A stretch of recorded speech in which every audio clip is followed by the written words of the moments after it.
Boa tarde, meus amigos, amigos conhecidos, não conhecidos. Hoje, 16 de maio, né, sexta-feira, eu estou aqui, nesse lugar que sempre venho para gravar. Então, a todos, meu namastê. Eu quero falar nesse vídeo sobre os yamas e niyamas, que são os mandamentos védicos, né, os mandamentos básicos da ética moral, segundo os Vedas. Nos vídeos anteriores, eu fiz 2 vídeos anteriores que foram bem resumidos, né? Mas nesse vídeo, embora deva ficar um pouco mais longo, eu quero falar mais detalhadamente de todos, que são 20. São 6 yamas e 14 niyamas. Yama significa aquilo que não se deve fazer, que é proibitivo. E niyama é aquilo que se deve fazer, preceito de recomendação. Os Vedas, né, em vários livros Vedas tem esses mandamentos, né, esses preceitos, né, no Rig Vedas, no Upanishads e outros. E às vezes eles aparecem, né, 10 yamas, 10 niyamas, ou então aparece até mais de 20. Mas eu identifiquei 6 yamas, 6 mandamentos propriamente que não se deve fazer. E tem mandamentos que são considerados como yamas, mas que na verdade são niyamas. São recomendações que se devem, preceitos para se fazer. Então, eu vou expor aqui os 6 yamas e 14 niyamas. Então, para nós termos a ideia, o decálogo bíblico, por exemplo, no decálogo, os 10 mandamentos dados no Monte Sinai, né, a Moisés, lá nós identificamos 7 yamas e 3 niyamas. 3 niyamas, só tem 3 niyamas, recomendação do que se deve fazer. A maioria lá, os 7 mandamentos, são de yamas. São niyamas, são recomendações do que se deve fazer. E yamas, do que se não deve fazer. Então, por exemplo, lá o primeiro mandamento é um niyama, uma recomendação que se deve fazer. Então, o Deus de Israel vem e disse: eu sou o Senhor teu Deus, que te tirou do Egito, da terra da escravidão. Ele está se apresentando e dizendo: me considere, eu sou o Senhor teu Deus. Então chama a atenção do povo aqui, né, o seu Deus veio até vós, né, e olhe para mim, me considere, e pediu, né, cultue, me considere como seu Deus. E o segundo mandamento é um yama, né, recomendação proibitivo: não terás outros deuses diante de mim. É o segundo mandamento. Não farás para ti imagem de escultura, né, porque naquele tempo as religiões, cada religião tinha o seu Deus, os deuses tinham imagens. E o povo primitivo daquela época cultuava o seu Deus através de imagem. E o Deus de Israel vem e diz: não me cultue através de imagem. E não cultue qualquer outro Deus diante de mim, ante mim. Cultue só a mim, eu sou o seu Deus, o único Deus, né? Deixa bem claro. E o terceiro mandamento, por exemplo, é também um yama, é proibitivo, diz: não pronunciarás o nome do teu Deus em vão. Porque o Deus de Israel, ele tinha um nome. Ele se apresentou lá antes de tirar o povo, antes do povo sair do Egito. Ele apareceu lá no Monte Sinai a Moisés, né? Se apareceu, como diz a Bíblia, lá como um fogo, numa sarça, e falou para Moisés: vá teu povo no Egito, até meu povo, e liberte-o. Não está escrito com essas palavras, mas nesse sentido. E apresenta e diz: vá ao meu povo e diga: o meu nome é Yahweh. Yahweh me enviou a vós. Então, pela primeira vez, ele se apresenta com um nome, né? Porque antes ele não tinha se apresentado com um nome específico. Neste momento, ele dá um nome para que seja identificado como o verdadeiro Deus de Israel.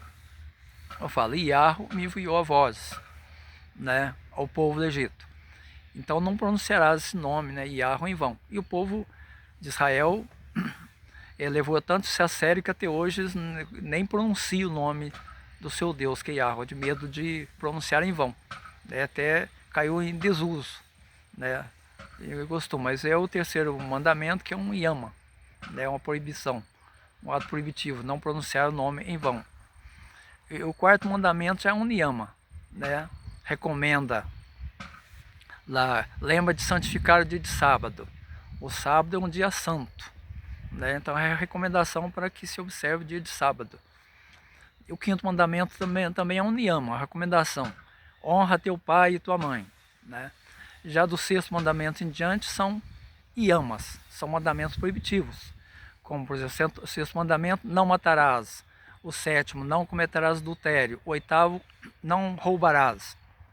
O nono, não levantarás falso testemunho. O décimo, não cobiçarás as coisas do teu próximo. Então é isso aí, para ter uma ideia, que yama e niyama. Yama são preceitos proibitivos e niyamas são preceitos prescritivos que se deve fazer. E os Vedas tem, então, relacionei aqui 6 yamas, preceitos proibitivos, e 14 niyamas. Os 6 yamas védicos proibitivos são o seguinte: primeiro, ahimsa, não violência. Não, parece que o mandamento, o yama mais importante nos Vedas é isso, a não violência, né? Então, o segundo é asteia, não roubar, não praticar roubo. O terceiro é a asatya, não mentir.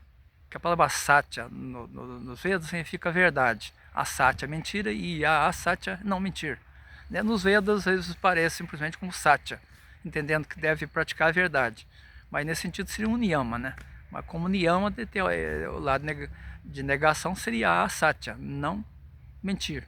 Que a asatya é mentira, a asatya é não mentir. Enfim. E o quarto mandamento é a parigraha. A parigraha é não se apegar às coisas do mundo, né? A pessoa deve ser desapegada, praticar não se apegar, enfim, não estar apegado às coisas mundanas. O quinto é a madhya. A madhya é não se intoxicar, não se drogar, né? E o sexto é brahmacharya. Brahmacharya está relacionado ao comportamento sexual. Subentende que não se promiscuir, né? Que na disciplina espiritual, né, naquele tempo até hoje, brahmacharya é uma maneira de vida, maneira correta de vida. Acharya significa comportamento, acharya significa comportamento, e Brahma, Deus, né? Um comportamento pela segunda vontade de Deus, né?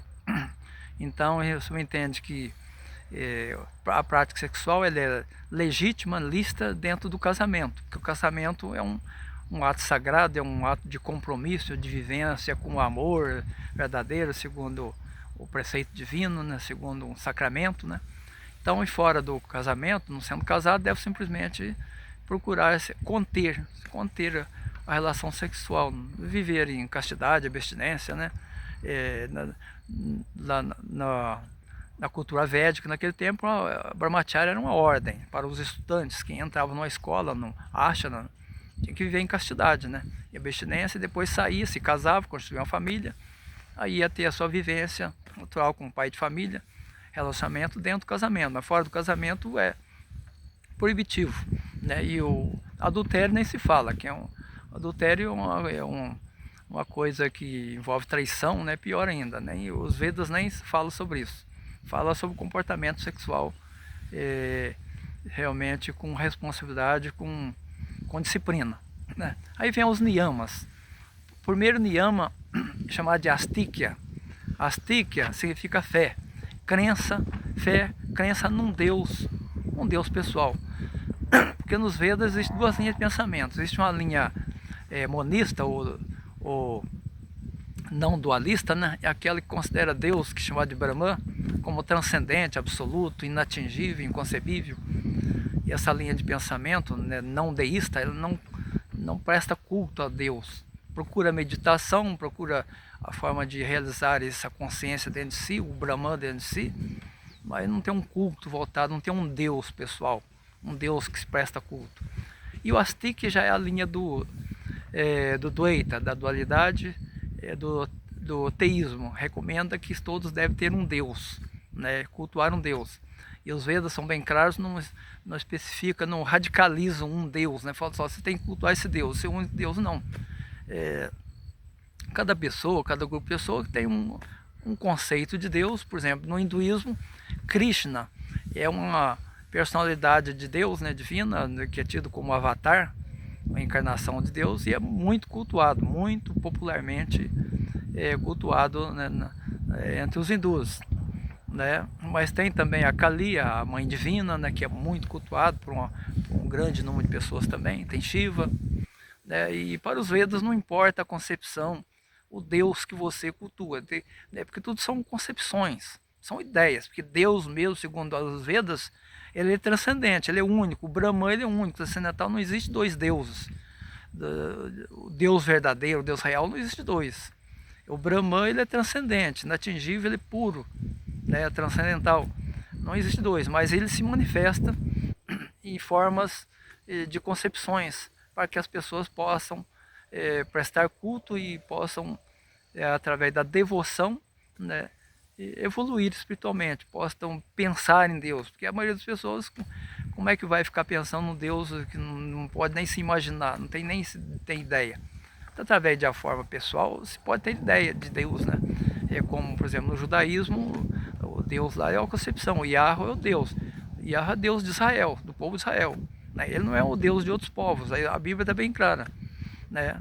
Ele é Deus do povo de Israel, Yahweh é Deus do povo de Israel. Embora às vezes pregue que ele é o Deus do universo de todos os povos, não, ele é Deus daquele povo. Então, porque a concepção, o povo teve aquela concepção, e essa entidade, esse ser superior, divino, se manifestou com essa finalidade, ser o Deus de Israel. Aí o cristianismo tem Cristo, né, Jesus, que é uma concepção pessoal de Deus, né? Porque o cristianismo não tem um Deus único assim, que é a Trindade, é Pai, Filho e Espírito Santo.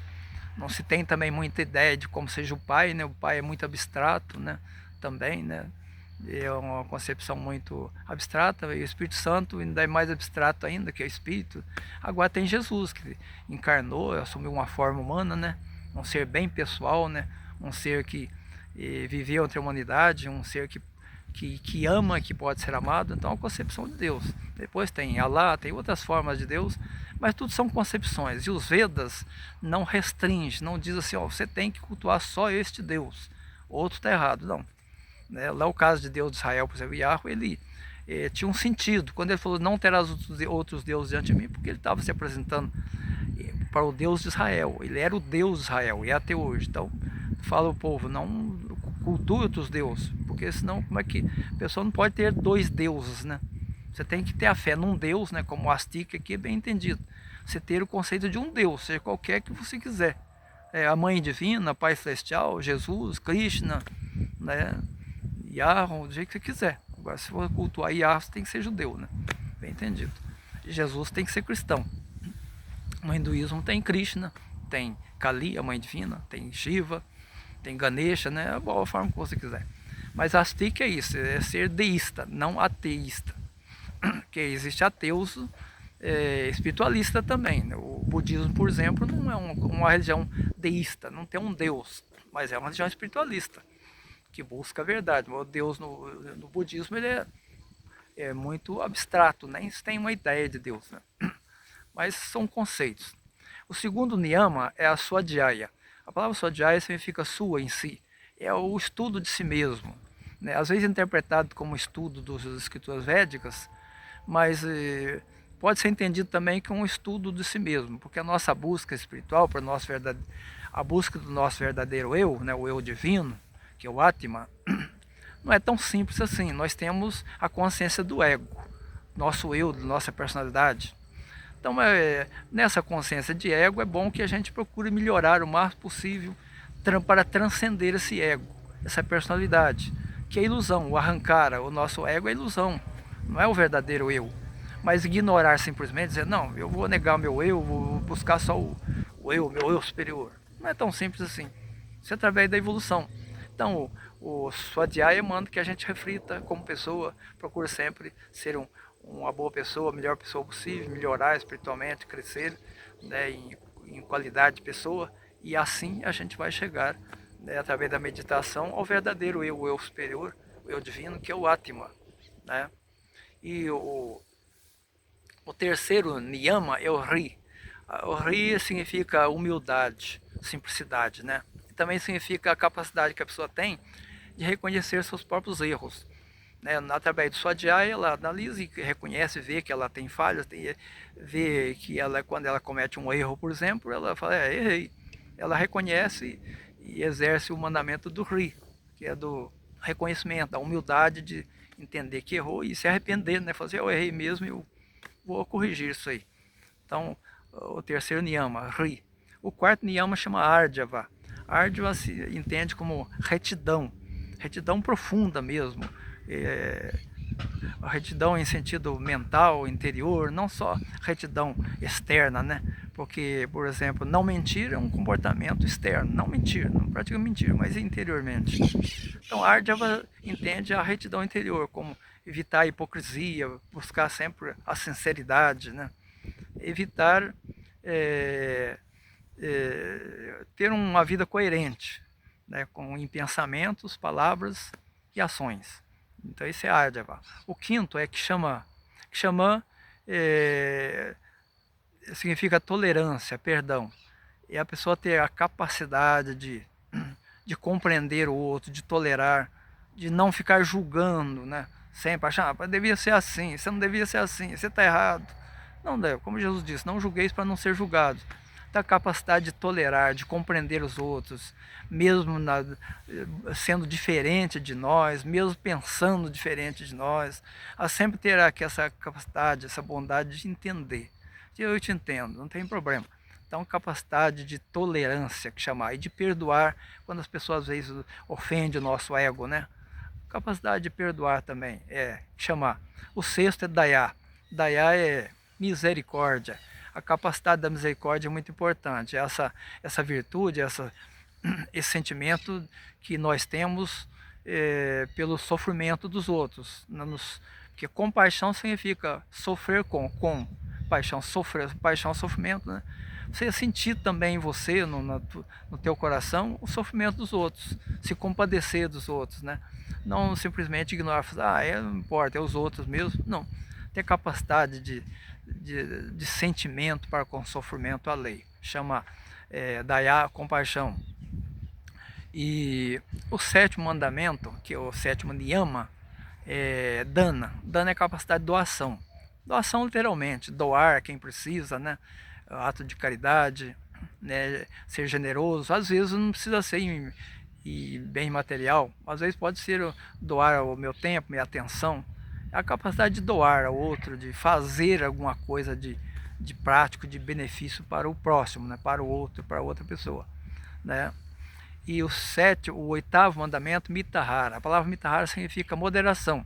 Literalmente significa moderação na comida, né? Que é mita, a palavra mita é moderação e a hara é comida. Mas se subentende também, se entende que é estendido a todas as coisas. Nós devemos ser moderados não só em comer, mas em tudo, né? Moderado em vestir, não exagerar nas coisas, né? Às vezes a pessoa gasta tanto, né? Gasta exageradamente, sem precisão, né? Tanta coisa, né? Compra roupa e depois nem usa, né? Então, moderação é muito importante, é um niyama muito importante, que chama mitahara. Na caminhada espiritual é muito importante. O nono chama drita. Drita significa firmeza, né? Determinação, persistência, né? Que a pessoa, se não tiver firmeza, persistência, determinação, ela não chega a lugar nenhum. E na caminhada espiritual também é muito importante, né? E existem os vícios aí conhecidos, né? Normalmente dado pela Igreja Católica, que é a preguiça, né? Os 7 pecados capitais, né? Então, preguiça é o contrário de drita. Drita é firmeza, determinação, boa vontade, né? O 10º é santosha. Santosha é a capacidade de a pessoa viver contente. Não está se aborrecendo, viver triste, aborrecida, inconformada com a vida, com as coisas. E a forma boa de exercitar isso, de cultivar esse sentimento, é o sentimento de gratidão. A pessoa procurar sempre ser grata por tudo, pelas mínimas coisas. Primeiro, ser grato pela vida, né? Entender que a vida é a maior dádiva de Deus, o fato de estarmos vivos aqui, né? Poder evoluir, porque a gente só evolui realmente quando está aqui.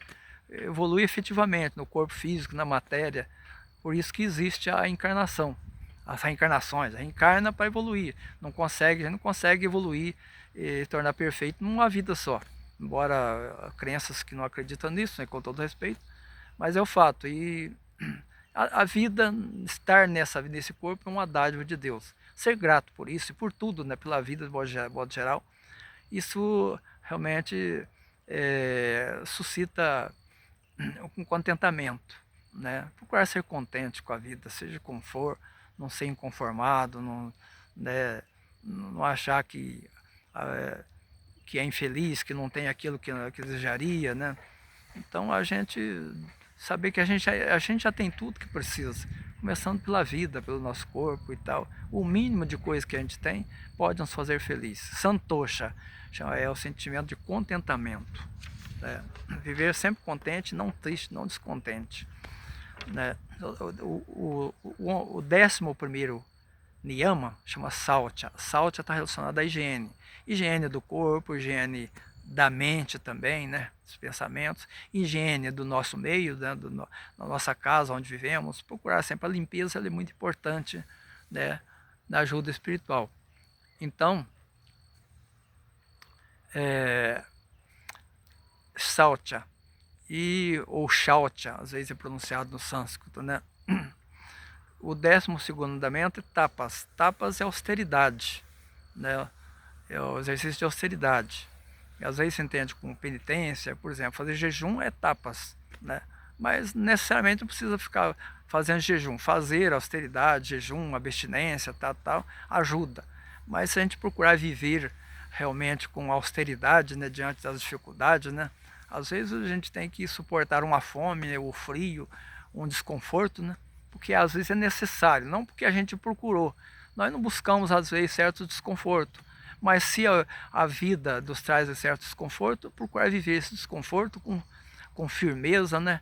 E com austeridade, né? Com resistência, né?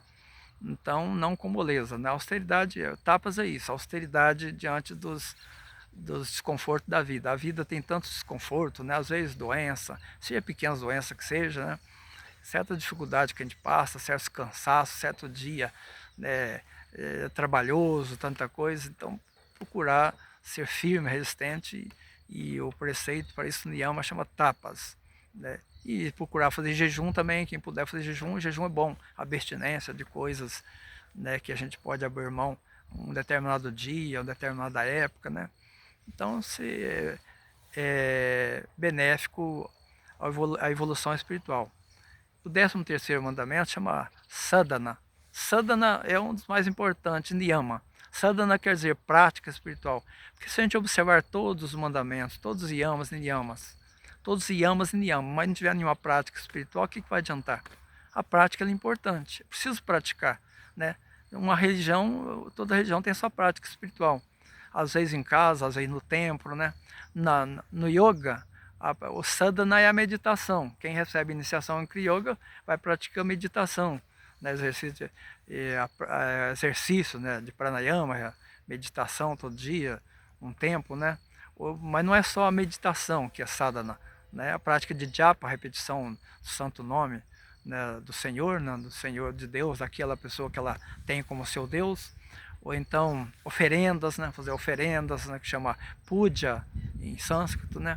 Ou então ir ao templo, participar de um culto, né? Participação de um culto é sadhana. Fazer suas orações, né, diárias, momentos, pensar em Deus frequentemente, isso é sadhana. É muito importante, sadhana é fundamental, prática espiritual. E o 14º chama Ishvara Pranidhana. Ishvara Pranidhana significa auto-entrega a Deus, e nos entregar a Deus completamente, né? Aceitando que tudo que acontece na nossa vida é vontade de Deus, do nosso Deus, né? Porque o Deus total, transcendental, o Brahman, o universo, ele rege o universo todinho, né? É muito transcendente. Mas sempre a gente entender, né? Isso é vontade de Deus, né? No hinduísmo, quem é devoto de Rama, por exemplo, é outro nome de Deus, né? Outro avatar, a pessoa sempre fala assim, vontade de Rama, né? Rama quis assim, então é vontade de Krishna, né? Vontade da Mãe Divina, a Mãe Divina quis assim. Ou então a pessoa no cristianismo fala assim, vontade de Deus, né? Do Pai Celestial, como a pessoa quiser. porque o cristianismo é a trindade, né? Pai, Filho e Espírito Santo. Mas o conceito de Deus, Deus é um só, os conceitos que variam, e todos os conceitos são válidos. E esse sentimento de auto-entrega, se a pessoa tem fé em um Deus, através do Niyama e do Astikya, né, que é a fé, a crença num Deus, tem um Deus, estar sempre amando esse Deus acima de todas as coisas. Esse conceito que a pessoa tem de Deus, seja a Mãe Divina, seja Cristo, seja Krishna, né, seja Shiva, seja o que for, qual conceito for, seja Allah, seja Yahweh, né, a pessoa é meu Deus, meu Deus é esse, tem esse nome, eu amo, eu cultuo. E aceitar que tudo que ele rege a sua vida, que ele quer o melhor para a sua vida, que tudo que acontece é da vontade dele. E se entregar mesmo com amor, com conformidade, com fé, confiança de que tudo o que acontece é controlado por Deus, é da vontade de Deus. Isso chama Ishvara Pranidhana. Bom, então são esses aí os yamas e niyamas, né? 6 yamas, contenções, e 14 niyamas. 6 yamas, 14 niyamas, tá? Então, em próximos vídeos eu poderei falar assim detalhadamente de alguns desses preceitos, né? Mais em maior detalhe, né? Mesmo porque é muito importante, é a base da caminhada espiritual. Essa ética moral é muito importante. As pessoas às vezes quer receber iniciação, né? Eu quero meditar, praticar meditação, mas às vezes não se importa com o seu comportamento, né? Como é que ela convive, como é que ela trata o próximo, ela tem respeito pelo próximo, ela tem tolerância, né? Ela é honesta, ela é correta, né? Ela não mente, na verdade, como é que é o seu estado de pacifismo, ela é não violenta, ela é muito violenta, ela é agressiva, certo? Coisas assim. Então, para dar exemplo, teve um mestre que, diz uma historinha aí, um mestre construiu um salão para meditação, e lá reuniram vários discípulos, né, para meditar. E ele então arrumou lá vários tapetinhos, os tapetes confortáveis para meditação, para sentar em perna cruzada, né, porque os discípulos preparados para poder sentar em Padmasana, que é a posição de lótus. Então aí, terminada a meditação de um tempo, todos foram embora e o mestre deu falta de um tapetinho. Alguém levou o tapetinho para meditar em casa, né? Não tendo consciência de que roubou o tapetinho. É pouca coisa? A pessoa, isso aí não tem importância nenhuma. Não. Então a pessoa tem que, às vezes não tem consciência de que está fazendo uma coisa errada, um comportamento incoerente com a vida interior. Porque meditar, a gente precisa, acima de tudo, estar em coerência no nosso interior, em todo sentido. E esses preceitos, Yama Niyama, nos orienta para o correto comportamento da vida. É a base da nossa caminhada espiritual. No Astanga Yoga de Patanjali, que Astanga significa 8 passos, né? Os 2 primeiros passos é Yama Niyama, né? E depois, futuramente, nos vídeos futuros, eu vou falar de cada passo do Astanga Yoga, da meditação, né? São 8, e cada vídeo eu vou procurar falar de algum deles. Então é isso por hoje, né? E eu agradeço quem assistiu o vídeo até aqui, né? Gratidão mesmo, e que a paz esteja com todos, né? Vocês, e Namastê.